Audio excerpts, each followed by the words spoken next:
All right. Hi, everybody.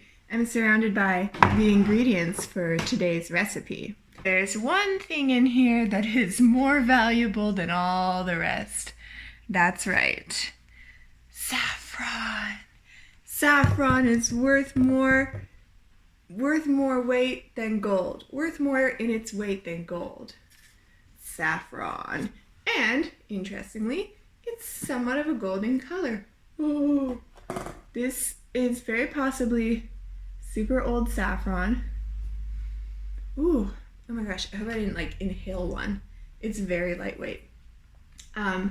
Yeah, smells, I don't know how to describe smell. If if you've had it, you'd know. Cookies and cakes. So, okay. Today, we are making Lucia buns because they're really delicious. They're not too sweet. Oh, one thing. So the buns are going to be shaped in kind of like this S formation with swirls, and each swirl is supposed to have a raisin. But I don't have raisins. I don't even like raisins. I'm kind of happy we don't have raisins. So I'm not sure what to put in there. But we need to put something in there because the bun's yellow and the little raisins are like black dots. And I'm pretty sure they're supposed to look like eyes. So I was thinking I have cranberries. I could maybe put a nut in there. I'm going to have to think about that one. But for right now, we're just going to put the dough together and get it to rise. And you know how I feel about dough. I don't like making dough, but I'm going to do it anyway. Oh, do you want to know what all this stuff is? Let me just tell you really quickly. We have flour, sugar, milk, butter, salt, cardamom. Again, the Swedes like to put cardamom in everything. Eggs, sour cream, and yeast, of course, saffron. So pretty easy stuff you probably have. And honestly, if you don't have saffron, normally I'm like, oh, just substitute something else. But I think because these are saffron buns, I just don't think you should substitute anything else. So hold off till you have the saffron. Go online, buy a thread for $75. Just kidding. Okay, so we're heating up the milk, saffron, and sugar. We let it cool down, and then we add a little yeast. So let's go. Milk, saffron, sugar. Okay, so I'm going to put my things in the saucepan. So it calls for 3/4 cup of milk. I'm going to put the heat on low. Sorry, I'm headless. I can squat while I cook. Now I'm a cooking goblin.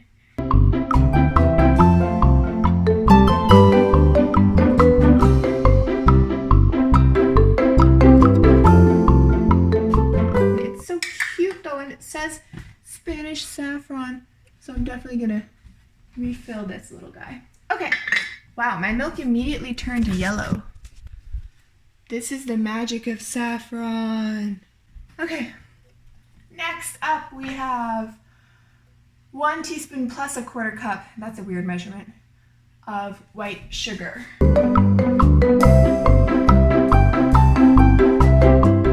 Guys, look at this. Isn't this the cutest little whisk? Okay, so we got the beautiful mixture here.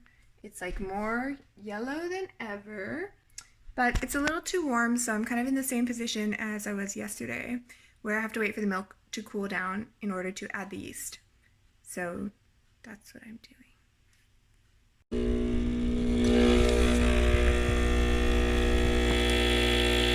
I want to show you my kale and my carrots. I'm pretty excited. So over here, that's my kale. It's growing. And these are my dad's. We're kind of having a competition. Just kidding. Cantaloupe and squash. So that's our little garden. Also, I tried to plant seeds in egg cartons a billion months ago when it was still winter. And they died and nothing happened, or I thought they died. And then my dad, I was like, can we just throw them away? Nothing's growing, because they all looked like this. And then my dad put them outside and they all started growing. I mean, these have been sitting. Yeah, it's just really surprising. Okay, thanks for joining me on this journey. All right. Greetings. So here we have something you might recognize, this yellow stuff. Yes, this is the saffron sugar and milk. And I also realized I was supposed to only put a little sugar in here, but put the rest of the sugar in here, but I didn't do that. I put it all in here, so whatever. Okay, now the milky yellow saffron stuff is 110 degrees. I checked. So I can put in the yeast.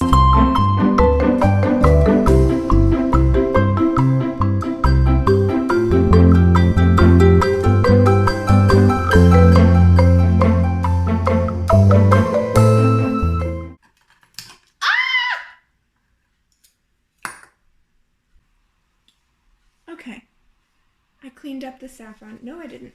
So, whisk together 3.5 cups of flour.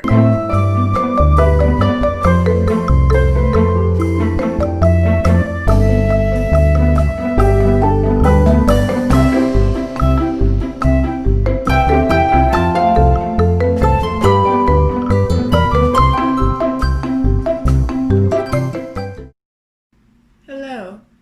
I'm feeling very concerned because I don't think my yeast is activated. So I've just been staring at my yeast saffron milk. Oh, thank you, Evan.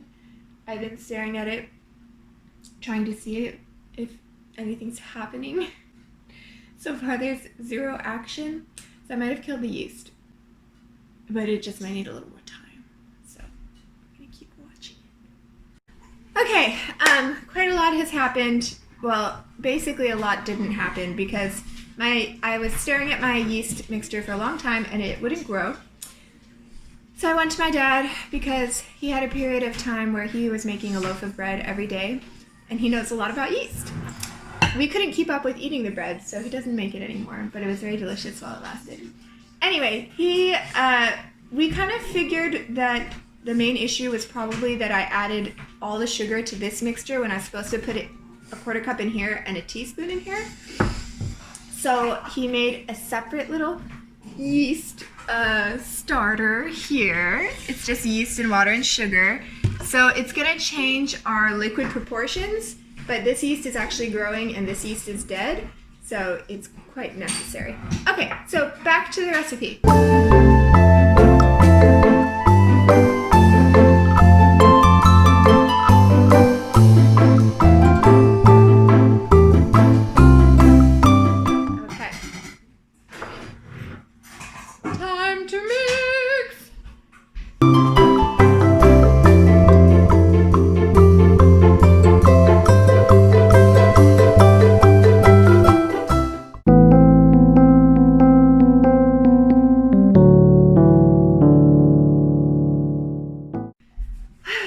Everybody, this required a lot of added flour. So that's what I have. You can see some beautiful little saffron. Okay, well, I could. There we go. Can you see them? There's like some really little saffron threads. And that's it. This is my dough ball. It needs to rise for 1 to 2 hours. So I'm putting it in a fresh, oiled bowl. Just wanted to say the dough's going in the bowl for 2 hours. So see you in 2 hours. Hello! And I've transformed into a yellow butterfly in order to match the dough. And it grew, probably because of all that extra yeast. It grew a lot. I feel like it tripled in size, so could possibly have grown too much. We'll find out. Here we go. I'm going to measure out 70 grams. I'm just gonna grab it.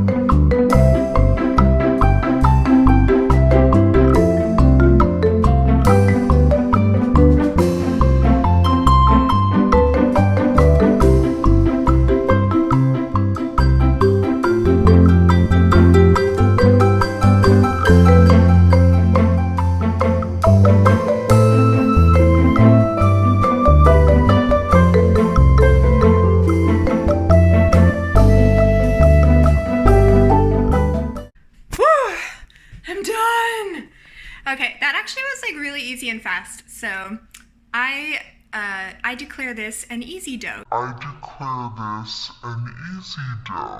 We have some, and here we have some, and they're gonna rise. So we're gonna let them rise for a while.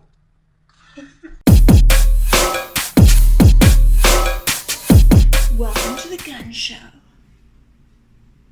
Okay, I just went on a walk, so I'm really sweaty, and that's why I have my glasses. It is time to brush these with a beaten egg. And then, as I told you before, I don't have raisins, which are supposed to go on. I think they're supposed to look like eyes. There's a whole story behind these buns, which I don't know, so you have to look it up.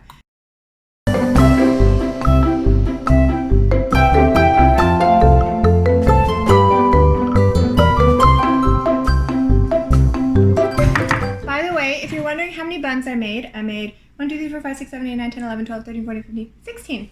16 buns.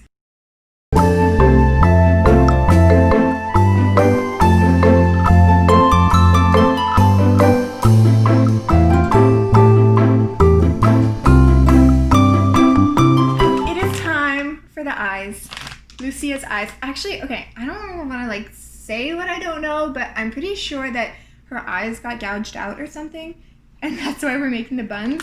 But I'm not sure. So if I'm making that up, then that happened in another story. Said the word though. Okay, eyes are going in!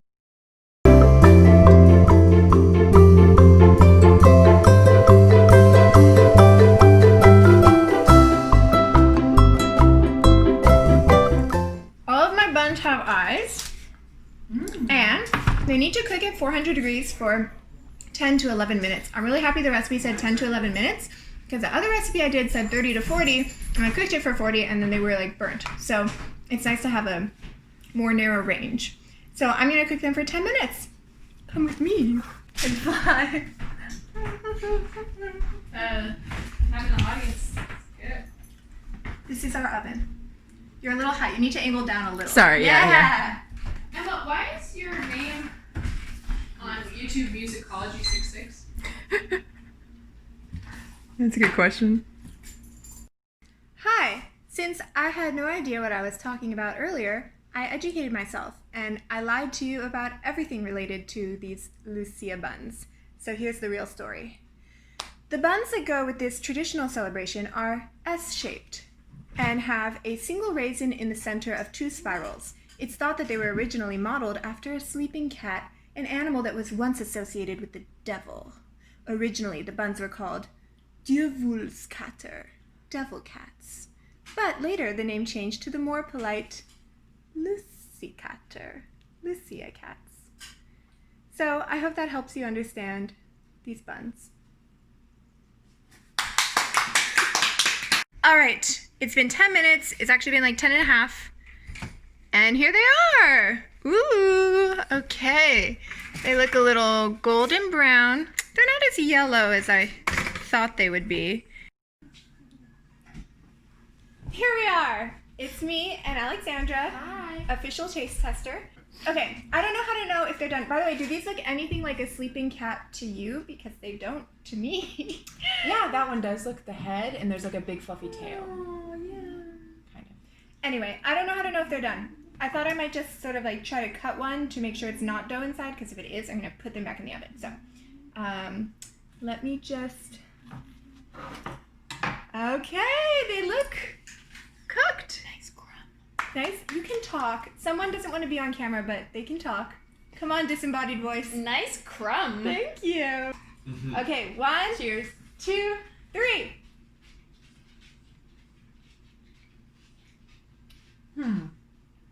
They're kind of bland. Is there salt in them? You can talk. Was there salt in them? Yeah.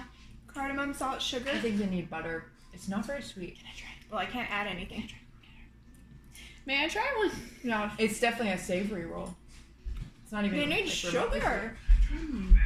It's nice. How much sugar did it call for? You put in? I just want Yeah, I would If say you're expecting it to be sweet, you'll be disappointed. But if you're expecting just a nice bread, it's it's wonderful. Oh yeah, no. I no. think Texture-wise, it's it's perfect. Yeah, it's well done. It's like perfectly cooked, perfectly risen, perfect Nice flavor. texture, Saffron. fluffy. The only thing I think it would be missing, it's got every other flavor of the original roll, but just theirs is more Sugar. sweet. I think it needs sugar. Not much that can be done though. It's delicious. I think of it as a dinner roll, Mhm. I guess. Mhm. Yeah. Butter would be Actually, amazing. You know, Dad though, he puts always extra sugar, but it's even all sweet in that. What to say? They're good. Wash it down with some sweet tea. You know, Mm, some look sweet at the- Tennessee tea. Look at this saffron thread hanging in there. Ho ho ho. All right, that's it, ladies and gentlemen. Even though they don't taste amazing, they look really They cute. do. They would be a great yellow addition to any Christmassy spread or summer Oh, and spread. they have the red in it too. Yeah, very Christmas. Yeah. Red and yellow. I think they're excellent.